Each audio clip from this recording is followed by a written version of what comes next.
చిన్న పట్టణం మధ్యలో ఒక ఎత్తైన క్లాక్ టవర్ ఉండేది.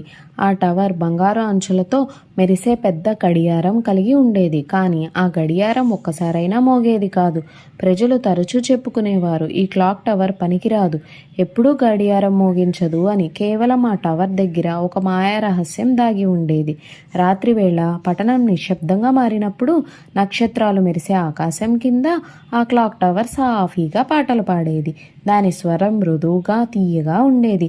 చిన్నారులకు లాలిపాటలాగే వినిపించేది. అది కూడా అందరికీ వినిపించేది కాదు, కేవలం పిల్లలకే వినిపించేది.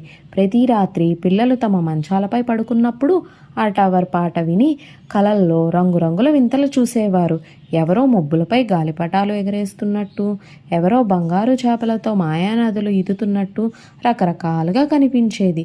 ఆ పాట రహస్యం తెలుసుకోవాలని ఒక చిన్నారి తార చాలా ఆసక్తిగా చూసింది. ఒక రాత్రి ఆమె మెలకువగా ఉండి ఆ స్వరం ఎక్కడ నుంచి వస్తుందో వెంబడించింది. చివరికి రహస్యం కనిపెట్టింది. ఆ పాట క్లాక్ టవర్ నుంచి వస్తుంది అని. ఆ టవర్ మృదువుగా చెప్పింది, ధన్యవాదాలు తారా, నువ్వు విన్నందుకు. నేను మిగతా టవర్లలాగా మోగను, బదులుగా చిన్నారుల కలల్లో ఆనందం నింపుతాను అని అనింది. కానీ పట్టణ మేయర్కు మాత్రం అది నచ్చలేదు.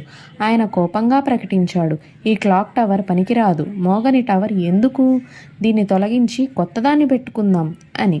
ప్రజలంతా చప్పట్లు కొడుతూ అంగీకరించారు. తార చాలా బాధపడింది. ఆ రాత్రే ఆమె అందరు పిల్లల్ని దగ్గరికి తీసి మనమే మేయర్కి టవర్ మాయ చూపించాలి అని చెప్పింది. తదుపరి రాత్రి పిల్లలంతా చేతులు పట్టుకుని క్లాక్ టవర్ చుట్టూ వలయంలా కట్టారు. టవర్ మృదువుగా ప్రకాశించి బంగారు వెలుగులలో సంగీతం నోట్లు గాలల్లో తేలాయి. పిల్లల ముఖాలు ఆనందంతో వెలిగాయి. ఆ పాట విని ఈసారి పెద్దవాళ్ళు కూడా మంత్రముగ్ధులయ్యారు. కఠినంగా ఉండే మేయర్ ముఖం మృదువైంది.